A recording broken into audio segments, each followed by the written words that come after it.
আসসালামু আলাইকুম বন্ধুরা, অনেকগুলো কমেন্ট এসেছে আমার ভিডিওর কমেন্ট বক্সে।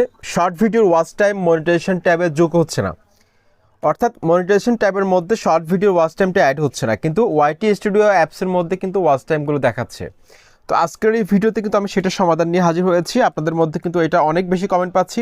তো বন্ধুরা, আপনারা শর্ট ভিডিও আনলিস্টেড করে আপলোড করবেন। আনলিস্টেড করে আপলোড করার পর আপনারা ওয়াইটি স্টুডিও অ্যাপসের মধ্যে চলে যাবেন। তো এখানে দেখতে পাচ্ছেন আমার একটা শর্ট ভিডিও, আপনারা দেখুন আমার একটা শর্ট ভিডিও 47 সেকেন্ডের, ঠিক আছে। তো শর্ট ভিডিওটা কিন্তু আমি আনলিস্টেড করে আপলোড করেছি। আনলিস্টেড করে আপলোড করার পর আপনারা এখানে দেখতে পাচ্ছেন এই যে একটা পেন্সিল আইকন আছে, পেন্সিল আইকনটার মধ্যে আপনারা টাচ করে দিবেন। পেন্সিল আইকনটার মধ্যে টাচ করবেন। টাচ করার পর এখানে দেখতে পাচ্ছেন এই যে ভিজিবিলিটি,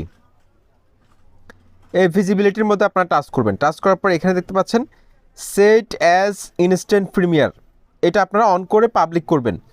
এটা অন করে তারপর পাবলিকে ক্লিক করবেন, ঠিক আছে। পাবলিক করে তারপর এখানে সেভে ক্লিক করে দিবেন।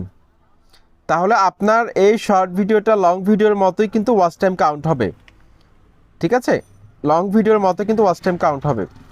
এটা অনেক ইজি একটা প্রসেস, আশা করছি আপনারা সবাই ট্রাই করবেন। আর শর্ট ভিডিওতে যদি কোনো সার্চ থেকে ভিউজ আসে, এমনকি আদার্স কোনো ট্রাফিক সোর্স থেকে, শর্ট ফিড থেকে যদি কোনো ভিউজ আসে, সেগুলো কিন্তু must be watch time count হবে। তো আশা করছি ভিডিওটি ভালো লেগেছে। চ্যানেলটি সাবস্ক্রাইব করে সাথে থাকুন। আসসালামু আলাইকুম।